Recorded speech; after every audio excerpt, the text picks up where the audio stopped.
My next guest has been banned from Twitter, while videos of his interviews are taken down from YouTube every day. Is he a member of ISIS or maybe the Taliban? Nope. Terrorists can still use their social media accounts. It's Dr. Robert Malone, an acclaimed scientist whose work in the late 1980s helped create the technology behind mRNA vaccines. But he's dared to question the efficacy and side effects of the COVID vaccine rollout. And on Joe Rogan's Spotify podcast, Malone claimed much of the COVID and lockdown hysteria is a result of a phenomenon called mass formation psychosis, a term, very ironically, now being censored by big tech. You have a society that has become decoupled from each other and has free-floating anxiety in a sense that things don't make sense. We can't understand it. And then their attention gets focused by a leader or a series of events on one small point, just like hypnosis. They literally become hypnotized and can be led anywhere. Anybody who questions that narrative is to be immediately attacked. They are the other. This is central to mass formation psychosis. And this is what has happened. Robert, it is so great to have you here tonight. I actually Googled mass formation psychosis over the weekend. And you know, the first response I found was a Reuters article with the headline, "Fact check. No evidence of pandemic mass formation psychosis, say experts," speaking to Reuters. Now, this is just part of big tech continuing to censor you, right? Following your various Twitter and YouTube and LinkedIn bans. So here's what's fascinating is that it's not my theory. The AP, Thomson Reuters, The Independent, and multiple other outlets. I just got a call today from MedPage Today, who wants to write another little ankle biter article, are all saying that this is not academic. They're attacking me for this theory, which they ascribe to me. They use citations from junior academics to do so. And it's not my theory. It's the theory of Professor Matthias Desmet of the University of Ghent. He's an absolutely solid academic with over 170 publications. He's come out with a book recently called The Psychology of Totalitarianism, in which he describes his mass formation theories. And they are built on a large library of over 200 years of academic research into this topic of the behavior of crowds, including by some of the people that are considered foundational in 20th century psychology, such as Hannah Arendt, a survivor of the Holocaust, in her book, The Origins of Totalitarianism. So this comes at us, and there are all these assertions being made by the fact checkers, as usual, that aren't actually grounded in fact, as usual. They didn't do their homework, as usual. And so Matthias and I have spent a good part of today writing a little Substack article that you can find at rwmalonemdsubstack.com titled Mass Formation Deployed on You After Over 200 Years of Study. That's the situation we're in. And what's fascinating is how all of these entities have been triggered by this little tiny component of that Joe Rogan podcast, which, by the way, I'm told was the #1 podcast in the world, and has well over 50 million views.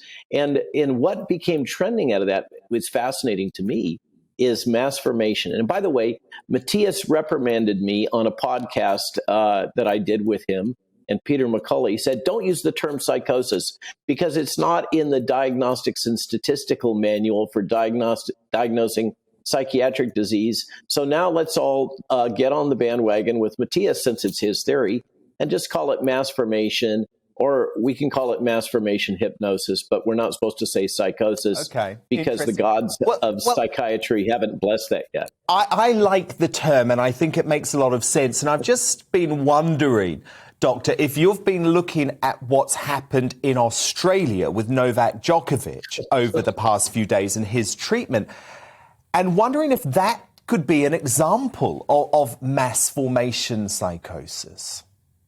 It is, and there are many, many examples, and many historic examples. A case can be made that the story of Jesus Christ reflects this, that the Twin Towers coming down, the events around the communist scare in the United States. It goes on and on. Of course, the Russian Revolution and Stalin and his purges, and okay, we're not supposed to say this, Hitler, and the things that happened during World War II to the Germans and the German mind. This is a fundamental aspect of human behavior. And Matthias documents in his new book how this has gotten worse and worse and worse under the influence of mass media. He directly attributes, if you allow me to just read a quote from Matthias regarding this. If under these conditions a narrative is distributed through the mass media, which indicates an object of anxiety and provides a strategy to deal with this object of anxiety, then all the free-floating anxiety might be associated to this object, and a huge willingness might be observed to participate in this strategy to deal with the object of the anxiety. Now, this is, forgive me, this is a serious academic using academic talk, but basically he lays the blame for this right at the front door of the global mass media. And what's fascinating for me is that one of the first attack that came at me was from this publication called Forbes, which used to be a mainstay of capitalism in the United States, but is now pretty much lock, stock, and barrel owned by the Chinese. So what we've got is a media narrative that's being reinforced that is entirely consistent with the one that the Communist Party in China wants to put out for some reason, that mass formation is crazy talk. Of course. And when it comes to you, I think the reason why they've struggled so much is because how on earth can you call the bloke who essentially was responsible, at least in part, for developing the mRNA technology that has ended up giving us these vaccines? How on earth can you call him an anti-vaxxer?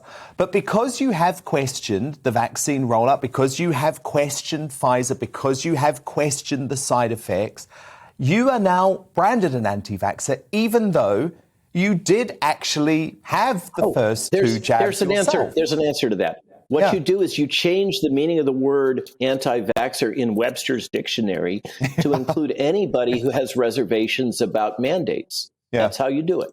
You change. I mean, George Orwell must be spinning in his grave, or he feels totally validated by the Trusted News Initiative and your good friends over at the BBC, who just seem to be bent on proving his theories true.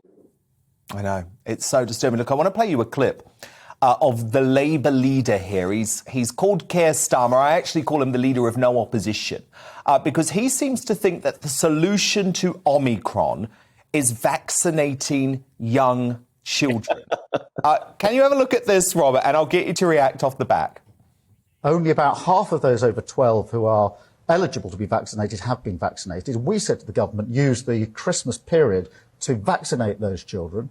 We need much better ventilation. We've been saying this for about a year to stop the virus spreading in schools. So the key point there, Dr. Malone, is that he suggests that the way to stop transmission of Omicron is by vaccinating young children. Now, we've learned that won't help, right? Okay, so let's be blunt. I'm going to speak rather bluntly. Your Labour leader is suggesting that between 1 in 1,000 and 1 in 3,000 of your children, and according to the Hong Kong study, something like 1 in 2,700 of your male children will go to the hospital with heart damage for a disease for which there is no significant risk of death in those same children. And that's why you say we should not be vaccinating children at all. That and the theories of Gert von den Bosch, which are being played out in real time and validated, that being that by universal vaccination, we're driving the development of vaccine escape mutants, essentially super viruses that will blow through the vaccines. And now we have data from all over the world increasingly coming in that the vaccinated are at highest risk of Omicron infection. I mean, well, at some point, there has got to be an accounting. These people have got to be held to account for what they have done to us. And as is being documented in the British press, thank you very much, we have had British government and other governments now coming clean with the fact that they have intentionally used fear to drive behavior in their populations. This is grossly unethical, and people have to be held accountable for it. Full stop. I'm sorry, I'm a little angry about this. No. I try to stay balanced, but I understand this is why. just not right. I understand why, and I've spent the past 22 months calling out that fear as well. Do you, Dr. Malone, though, agree with Professor Sunetra Gupta, who is one of the co-authors of the Great Barrington Declaration, also shamefully silenced by the mainstream media and big tech, who was on the show recently and said she still does believe the extremely clinically vulnerable should be vaccinated? So that is an issue that is a little bit on the edge, and it depends on which database and the multiplicative factors that you apply to that database you're going to look at. The problem is the data are a mess. They're a hot mess right now, and it's hard to do good risk-benefit evaluation, but there are many credible analyses that suggest that even for those high-risk individuals, the number of lives saved by vaccination is exceeded by the number of lives that will be compromised by the vaccine. So I've supported the Great Barrington Declaration in editorials. I have also been attacked for that by our good friends in the United States government. But it's a gross tragedy that we now know we can lay at the feet of Drs. Tony Fauci and his colleagues, Francis Collins and Cliff Lane in the United States, this intentional attack on the authors of the Great Barrington Declaration. That's another obscenity. But in terms of the specific question, this is a topic in flux right now, and it presents great difficulty for me, because if we're going to maintain my integrity, I have to acknowledge that as the data are coming out more and more, it is getting more and more dicey to vote in favor of any population being administered these genetic vaccines. Fascinating stuff. Well, look, please keep in touch with us, Dr. Malone, because you're obviously a very important voice. Obviously, we get both sides of the argument here on GB News. So in response to Dr. Malone's account being suspended, a Twitter spokesperson told us Dr. Robert Malone's account was permanently suspended for repeated violations of our COVID-19 misinformation policy. We will permanently suspend accounts for repeated violations of this policy.